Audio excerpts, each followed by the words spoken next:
استوصوا بالنساء خیرا، میری طرف سے عورتوں کے ساتھ حسن سلوک کی وصیت قبول کر لو، یعنی ان کے ساتھ حسن سلوک کیا کرو۔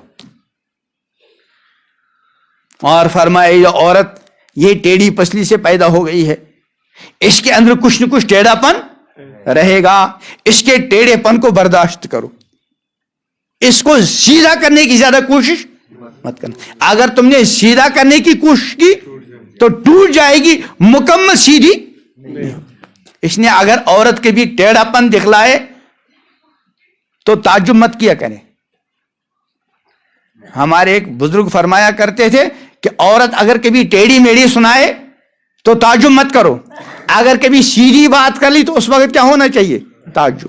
میں مثال دیا کرتا ہوں، ایک چھوٹا سا بچہ وہ اگر بچوں والی حرکت کرے ہم کو تعجب ہوگا، کیوں؟ اس لیے کہ بچہ ہے، وہ تو بچوں والی حرکت کرے گا ہی۔ لیکن اگر اس بچے نے کبھی بڑی سمجھداری کی بات کی ہم کو کیا ہوگا؟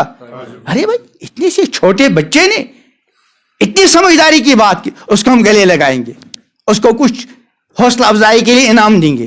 ایسے ہی بیوی اگر اس نے کبھی ٹیڑھی میڑھی سنائی تو کیا سمجھو جیسے بچہ بچوں والی حرکت کرے گا، یہ بھی بیچارہ اپنی فطرت دکھلا رہی ہے۔ اور اگر اس نے کبھی اچھی سنائی، سیدھی بات کر لی تو اس کو کیا کرو؟ جب بچے کو گلے لگاؤ تو بیوی کو بھی لگاؤ، کون سا مسئلہ ہے؟ لیکن فوٹو نہیں اٹھانا، کرتے ہیں نا، تعجب کی بات ہے۔ اللہ تعالیٰ سب کو ایمانی غیرت عطا کرے۔ بیوی میاں بیوی تنہائی میں کیا کریں؟ وہ تو ایک دوسرے کا لباس ہے۔ فرمایا ہن لباس لکم انتم لباس لہن، وہ تمہارے لیے لباس اور تم اس کے لیے۔ لیکن لباس کا کیا کام کیا ہے؟